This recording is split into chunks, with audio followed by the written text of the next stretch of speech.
local/personal paranormal events.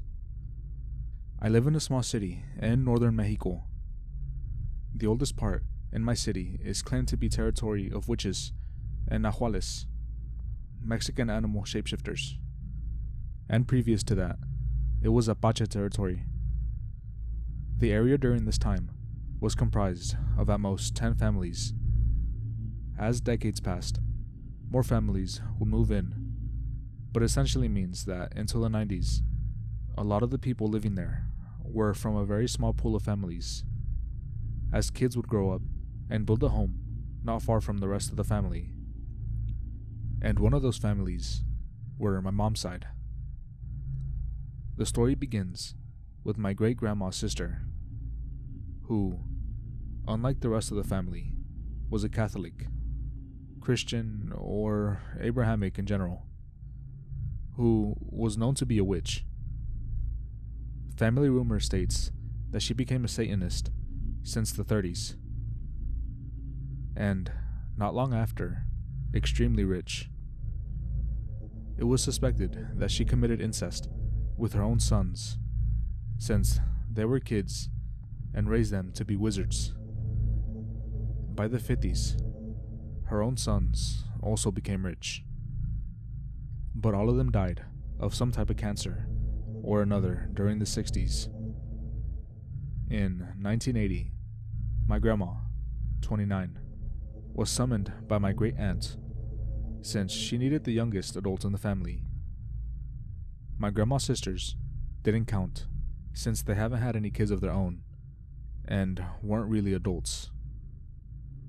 Grandma decides to help the old woman, which, by that time, she describes as grotesquely deformed due to the arthritis, morbidly obese, and with an awful stench and asthma.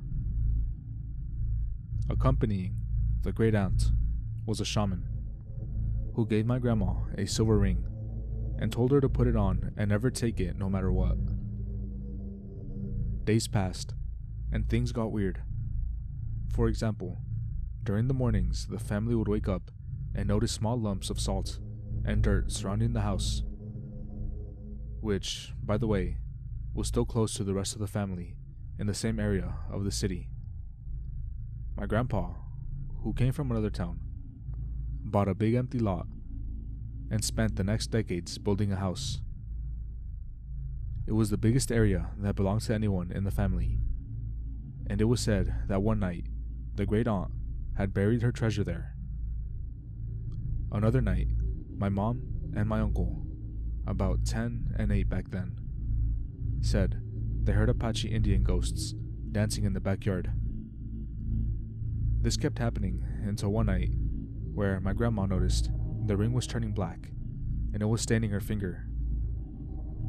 Guessing it was a shitty cheap ring, she decided to take it off to inspect her finger. At the very same time, my uncle, who was taking a shower, suddenly heard someone slam the small bathroom window. My mom, that was in the backyard playing, said at the same time, from the street, someone yelled, "El trabajito está hecho. The work is done." My grandpa came running to kick someone's ass, but there was no one. About 15 minutes later, people from the neighborhood came to tell my great-aunt. About 15 minutes later, people from the neighborhood came to tell my grandma about the great-aunt's demise. I don't know if there's still witches there, but it's hard to imagine considering how much that neighborhood has changed in 30 years. OP, you've shared this before. Or did you copy someone else's story? I have a genuine interest in Mexican witches and Mexican lore in general. Is there more to this story? There must be. Do you have more stories to share with us? I did post this before. I was trying to get more local stories from other Anons. I didn't expect, 3 months after, someone would remember this post. There's many insane tales from where I live, but not all of them supernatural. For example, back in the 90s, some guys were trying to get scrap metal from abandoned places to sell and recycle. Eventually, they were called to a hospital that had old shit rusting in the basement. They ended up dismantling some type of scanner, maybe a cat one, and actually removed the radioactive core of the fucking thing, and ended contaminating a shit ton of stuff. As for witches, the only other thing I have is that my great aunt had a friend who was a witch. Her granddaughter is my mom's childhood friend. The whole place is very different because during the mid-80s, a STEM high school was placed in the area so kids could go to work out of high school with something similar to a technician degree. This made a lot of people move nearby. Of course, that brought business and supermarkets and stuff. So it's not as isolated as before. Kinda. It's very bizarre. You have, of course, all those new modern things surrounding the school, especially closer to the main streets, but not a mile deeper, and it's almost like you get back in time. It's kinda unsettling. You can almost feel how roots step out of the city into the rural again. OP pick related. Visiting my great aunt was always spooky at night, even though her home is warm. Another tale from the area, it was bigger, almost like a small town on itself. It was nearby a lead mine that lasted for decades, and so they had to close it because the place was left contaminated beyond repair. There's still houses, most abandoned. There even was a small market that my grandma used to take me, and again, contrasting to everything closer to her house. It was markedly rural. She stopped going there. The abandoned town gave me the creeps as a kid, even in the middle of the day.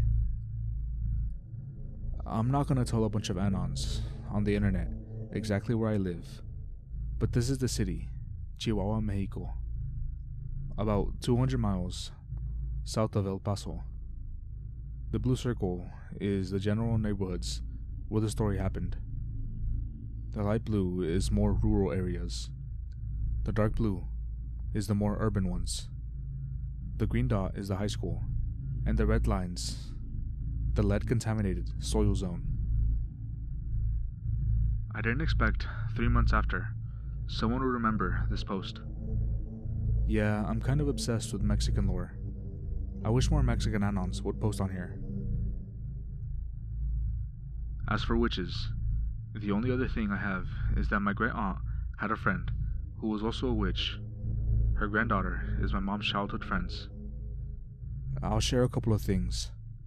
This is a story my father told me. It was a story his mother, my grandmother, told him. She's still alive, though she's very old. Her life has been quite hard, growing up in poverty, and has leaned on her faith. I've never known her to tell a lie. Here's her story. Sometimes, having no money, my grandmother was forced to sell things in a neighboring town. Little things like vegetables she'd grown, or little things she'd made by hand. After traveling to a neighboring town, one day, she misjudged the time and left for home a little late. It began to grow dark. Before she got home, she was riding on a burro with a shawl around her, as it was cold, when suddenly she heard some shuffling in the dirt road up ahead. As she came around a bend, she saw a turkey. This thing was abnormally large and looked mean. It was clawing at the ground viciously with its feet. Then it would straighten its wings and kinda hop from one side to the other, as though it were agitated. Somehow, my grandmother thought, "This is not an ordinary turkey. This is a nahual." I assume everyone on X knows what a nahual is, especially since OP already mentioned it. But basically, it's a witch who can shapeshift. Anyway, my grandma pulls off her shawl and tosses it at the turkey and makes a short plea to God to help her. As the shawl lands on the turkey, it stops clawing at the ground. It stops moving entirely. It's dark and hard to see. My grandmother descends from her burro and goes to retrieve the shawl. Underneath is an old wrinkled woman passed out on the road. This happened in the state of Guerrero. Mexican creepy stories are something special because they're so tightly woven into the fabric of normal life. It isn't like in the US, where you have to go to some abandoned house or asylum far from society to find them. You're just having a normal party with your family on the front porch.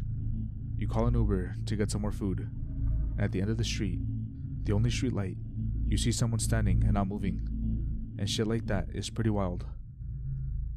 And witches is pretty insane too, because even if you don't believe in the supernatural, crazy old bitches doing evil shit because they believe in the supernatural is never not gonna be scary.